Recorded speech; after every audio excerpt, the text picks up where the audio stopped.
The wife cheats on her husband for 25 years. Her husband discovers the secret, but it is too late. Hello, everyone. Dear listeners, please share your thoughts in the comments section below. And don't forget to like, share, and subscribe. Now let's begin the video. Using a throwaway for obvious reasons with certain specifics modified to preserve anonymity. The story kicks off with Michael living it up on a yacht in Rome, looking pretty upbeat. Soon after, he's at a fashion show with his wife and their daughter. It's obvious that Michael is a shoe designer because all the models are rocking shoes from his latest collection.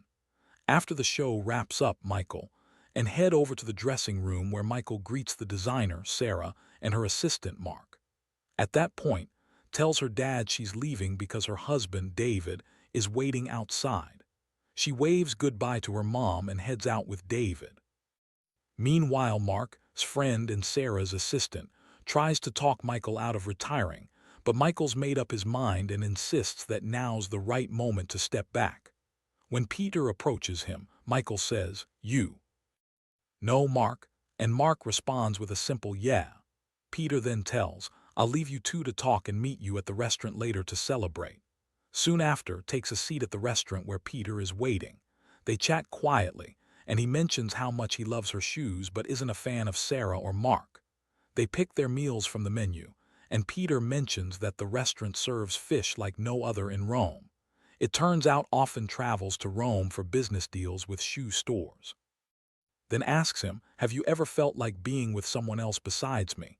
Peter quickly replies, "No, honey, I've spent more than half my life with you. My love for you hasn't faded, and I've never felt the need to be with anyone else." She responds, "I love you so much. If I didn't, I'd have left you ages ago." A few days later, tells him she's heading to Rome to settle some client accounts. She packs her bags and leaves. 9 months later, we see Peter clearing out her things from their home. At the same time, visits him, finds him gathering her mother's clothes and says, "I'm the same size as Mom, but I don't want these." Peter secretly finds phone, slips it into his desk drawer, and then hands him a note left which just says, like, that night, a voice message pops up on his phone, that of a man saying, "I miss you so much. It's been a long time since I heard your voice and I wish I could see you." Peter's jaw drops. He never imagined might been unfaithful all along. He leaves phone resting on her laptop and heads upstairs to sleep, but his mind won't let him rest. He sneaks back into the office and starts flipping through pictures on her laptop, family photos, until he finds a file titled Love. It's password protected. He guesses over and over, but none of his attempts work. Unexpectedly, he finds photos of with Mark from her last fashion show. The photos make it clear that they were very close. Suddenly, he gets an email from someone named Mark, who's telling he still loves her and urging her to leave everything behind and come back to him to rekindle their affair. The next morning, Peter confronts Mark at the fashion studio. He asks, "Were you in a relationship with?" Mark answers, "No, but I wish we'd gotten closer. You're not right for her. I don't understand why she loved or married you." The studio owner then tells Peter she knew had someone else in her life, but it was Mark. She doesn't know who it was. Peter leaves, visits, and shares what he's uncovered, but refuses to believe it, insisting, "I won't let you talk like that about my mom." She sets up a room for him to stay in, but after she leaves, Peter heads home again. He sends a message to Mark saying, "That woman you sent that email to no longer exists," and deletes it. Later that day, he asks his secretary to call Jane, the company's cybersecurity expert, immediately. When Jane arrives, Peter gives her the email address that sent the message to, asking her to trace the source. She inquires if he plans to confront the sender, and he just says, "I want to find and stop him." He stays at the office until evening, and then another message from Mark arrives. This one says that love never really ends, that their memories have kept them connected, and he mentions that he was glad replied earlier. Peter then asks the security manager where he can buy a gun. The manager refuses to tell him.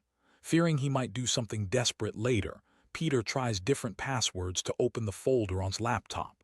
Finally, he types Lake Co. and it unlocks.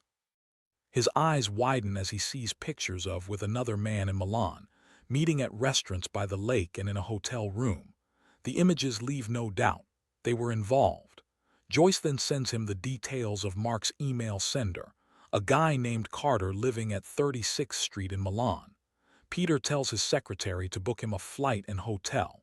When he arrives, he heads to this building but can't get in because the gate's locked. Waiting outside, he spots a resident who opens the gate just in time and slips inside.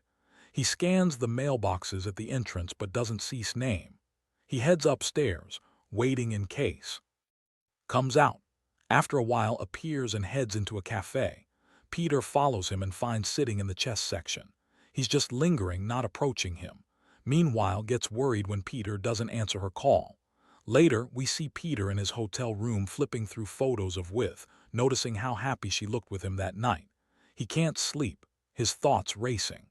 Early the next morning, he arrives at the cafe and takes the same empty seat where he usually sits.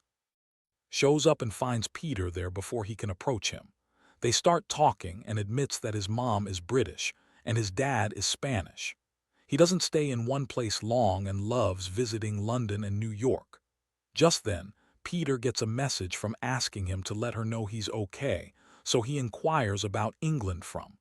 Tells Peter he visited Cambridge and met a woman there, but he actually met her in Milan.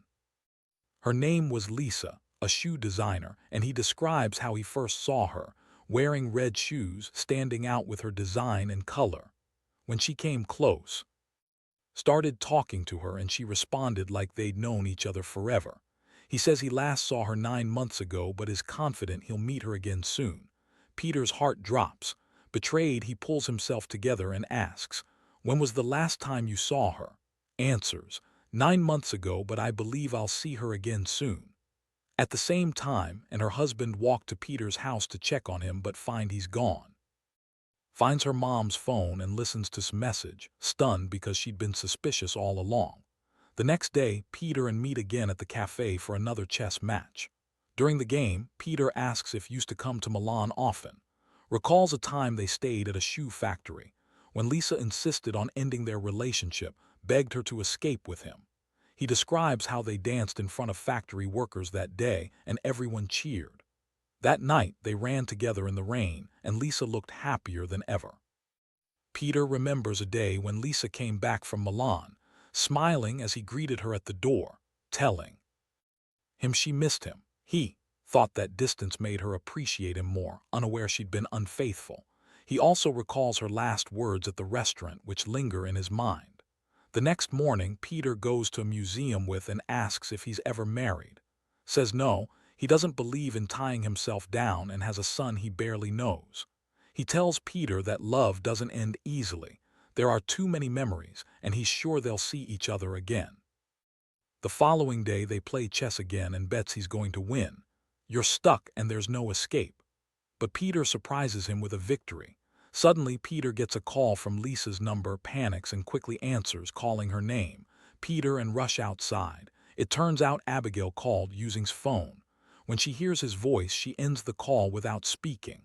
That call rekindles hope. The next day, visits her father's office, eager to find out where he's gone. Tells Peter that the call was from Lisa's old friend, and he still believes she's the one he loved most. Angered, Peter confronts, revealing he's the one responding to the messages and pretending to be. The shock hits hard. She's stunned, doubting her father's words. That night, Peter heads to his building, hearing sounds from the janitor's closet. Curious, he finds in a ground-floor apartment disguised in shabby clothes. It hits Peter, is actually just the building's caretaker. Explains he only cares for a tiny turtle he found by the entry. Peter notices a hammer in the room. His anger flares, he grips it, ready to attack, but hands him the turtle, a smile on his face, saying how cute it is. Peter takes it but then leaves in silence. Back at his hotel, Peter finds waiting with her bag. She says she's going back to London and urges him to forget all this. He refuses, so she heads out. That night, Peter crafts an email pretending to be, telling they'll meet at a hotel on Lake this Friday at 8 p.m., reads it, overjoyed, and calls Peter to invite him for dinner at his apartment. The next day, Peter borrows keys to an apartment in his building, knowing its owners are away, and plans to go there before meeting. When he reaches the ground floor, calls out from the stairs, "Come up to my apartment." Despite knowing it's not really his place, Peter goes anyway, tells him he's planning to meet Lisa that Friday and asks to borrow some money. Peter hands over everything he has, begins packing his bag, aiming to stay at the hotel that night. Later, leaves his room and heads to the restaurant, but shockingly finds Peter waiting for him. Peter then drops a bomb. He's Lisa's husband. Had died 9 months ago from cancer. We flash back to the moment Peter discovered her diagnosis. Her doctor had told him she'd known about it for a while, but she refused treatment to avoid disfigurement. In the present, argues that Lisa did the right thing, she was beautiful and the treatment would needed amputations. Peter explodes. What does that matter? If it could saved her life, why didn't she try? The flashback shows Lisa telling Peter she'd been happy in their marriage but couldn't do certain things she loved. She had asked him to choose a place she loved, but she couldn't do it. The next day, she writes Lake on a note for her daughter to deliver after her death. As her health worsens, Peter and Abigail take turns caring for her. Back in the current day, Ralph asks Peter how he found out about Lisa's affair. Peter reveals he found folder labeled Love on her laptop, where all their private messages were stored. Ralph admits he's a failure but claims he gave Lisa happiness she'd never known with Peter. He says she loved him and he's grateful for the money Peter gave him, enough for a suit and a fancy hotel. He confesses he'll never be able to pay back Peter. Peter walks away furious. We're back again to her passing, Lisa in her final moments with Peter and Abigail by her side. Her death hits them hard. Fast forward, Peter returns to Cambridge, visits his daughter, and tells her he's flying to London to reunite. He wants to settle things once and for all. He invites Ralph to a dinner in memory of Lisa, along with her friends and the fashion house owner. At the dinner, Abigail hears her father introduce Ralph as "my wife's close friend," proudly standing beside him. Finally, at the train station, Peter and his daughter wait for their ride back to Cambridge. He looks at her and softly says, "Ralph is a nobody. He's not worth revenge." And with that, the story ends. If you liked the movie, don't forget to hit like and subscribe so you never miss out on new videos.